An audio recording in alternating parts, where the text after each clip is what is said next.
ناد علی پڑھ کر تمام دعائیں انسان اپنی قبول کروا سکتا ہے. یہاں تک مشہور ہے کہ آیت اللہ سید عبد الکریم کشمیری جب بھی کوئی مشکل پیش آتی تھی وہ نجف میں امیر المومنین کی قبر کی زیارت کے لیے جاتے تھے اور وہاں جا کر ناد علی پڑھتے تھے اور مشکل فوراً حل ہو جاتی تھی.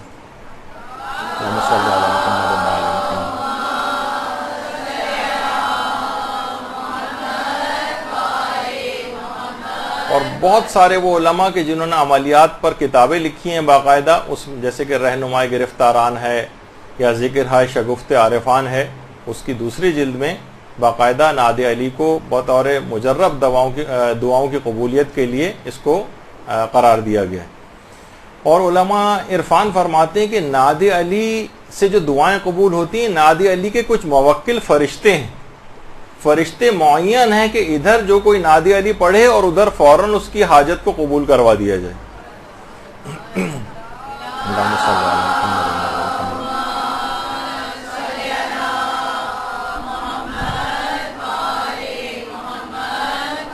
اور کتاب روح و ریحان اس میں جو کہ آیت اللہ عبد الکریم کشمیری کے حالات پر لکھی گئی ہے، تو اس میں بھی یہ بات آئی ہے کہ 100 مرتبہ کسی بھی حاجت کے لیے، اگر جو بڑی حاجت ہو یا چلے چھوٹی حاجت بھی ہو، ایک دفعہ بھی کافی ہے ناد علی پڑھنا، لیکن 100 دفعہ اگر پڑھ کے کسی حاجت کے لیے پڑھی جائے اگر، تو وہ حاجت لازمی قبول ہو جاتی. اور علماء جو عملیات کے علماء ہیں وہ خاص طور پر وہ فرماتے ہیں کہ مالی مشکلات کے لیے 9 بار نماز فجر کے بعد ناد علی کا پڑھنا بڑا مجرب. نماز فجر کے بعد 9 مرتبہ مالی مشکلات کے حل کے لیے. اور قرضوں کی ادائیگی کے لیے 15 روز تک دن میں 22 مرتبہ پڑھنا بڑا مجرب ہے.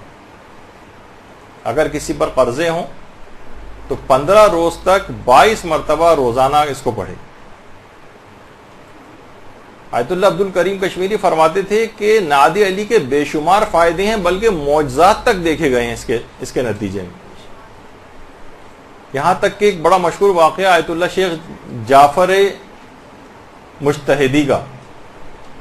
آیت اللہ شیخ جعفر مجتہدی کا آپریشن ہونا تھا، اور آپریشن کے لیے پروسٹیٹ ان کے گلینڈ کا آپریشن تھا.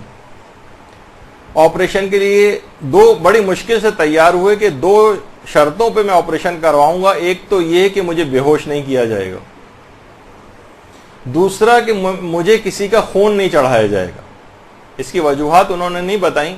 کہا کہ ان 2 شرطوں پہ، اب اس شرط پہ تو کون ڈاکٹر سرجری کے لیے تیار ہوگا، انتہائی پینفل بھی ہے، اور بغیر آپریشن کے، بغیر ایک لحاظ سے اینستھیزیا کے تو ممکن ہی نہیں ہے کہ بے ہوش کیے بغیر کوئی بڑا اس انداز کا کوئی آپریشن ہو. اور اس کے اندر آپریشن میں خون بھی بہت نکلتا ہے، اور یہ کیسے ممکن ہے کہ اگر خون کی ضرورت پیش آئے تو ان کی اس شرط کو بھی مانا جائے کہ خون نہیں لگایا جائے گا مجھے. لیکن بہرحال معلوم تھا کہ یہ جو مریض ہے یہ بہت ہی ڈفرینٹ قسم کا مریض ہے، اور روحانیت کے اندر بالکل ڈوبا ہوا ہے. ان ڈاکٹرز کے اس پینل کے اندر ایک ایسا ڈاکٹر بھی تھا جو روحانیت پر بالکل اعتقاد نہیں رکھتا تھا. اس کو سب سے زیادہ اعتراض تھا کہ ان کا تو پھر آپریشن کرنا ہی نہیں چاہیے، ممکن ہی نہیں ہے، کیسے ممکن ہے بغیر اینستھیزیا کے آپریشن ہو، کیسے ممکن ہے کہ خون کی ضرورت اور خون نہ لگایا جائے. لیکن بہرحال آپریشن شروع ہوا. جب اینستھیزیا دینے کا مرحلہ آیا تو آقا جعفر مجتہدی نے ڈاکٹرز کو روک دیا، اور اس کے بعد چند مرتبہ ناد علی پڑھی.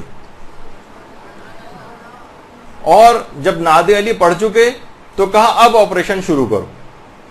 ڈاکٹرز نے دیکھیے عام طور پر یہ ہوتا ہے کہ جس وقت انسیجن دیتے ہیں اور کٹ لگاتے ہیں جس جگہ آپریشن ہوتا ہے تو فوراً خون نکلتا ہے، لازمی کھال کو کاٹا جائے گا، خون نکلے گا. ڈاکٹرز حیران رہ گئے کہ کھال میں سے ایک قطرہ خون کا نہیں نکلا.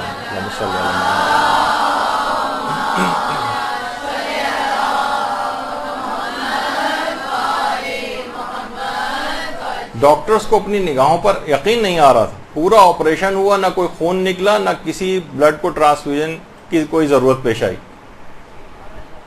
اچھا، آپریشن کے بعد کافی پین بھی ہوتا ہے، درد کم کرنے والی ادویات عام طور پہ دی جاتی ہیں، انجیکشنز دیے جاتے ہیں. ان کو درد تک کا احساس نہیں تھا، نہ کوئی دوا، درد کی کوئی دوا دی گئی، نہ کوئی انجیکشن لگایا گیا. وہ ڈاکٹر جو روحانیت کا بالکل قائل نہیں تھا، وہ سخت متاثر ہوا اس تمام بات سے، اور اس نے آقا شیخ جعفر مجتہدی سے بعد میں معذرت کی اور ایک جملہ کہا کہ آقا جعفر انسان خارق العادہ است، حساب مردان خدا از مردان عادی جداست. یہ کہ انتہائی ایکسیپشنل آدمی، یعنی حیران رہ گیا وہ. کہا کہ واقعی خدا کے جو خاص بندے ہوتے ہیں ان کا حساب عام افراد سے بہت الگ ہوتا ہے. مان کے جو روحانیت کا بالکل قائل نہیں تھا وہ اس انداز سے قائل ہوا. اور یہ والا واقعہ باقاعدہ جو ایک مستند ویب سائٹ ہے ایک طبیان.net، اس کے اوپر بھی پورا واقعہ موجود ہے. اور کتاب لالائی از ملکوت جو آقا شیخ جعفر مجتہدی کے حالات پر لکھی گئی، اس تک کے اندر یہ واقعہ موجود ہے.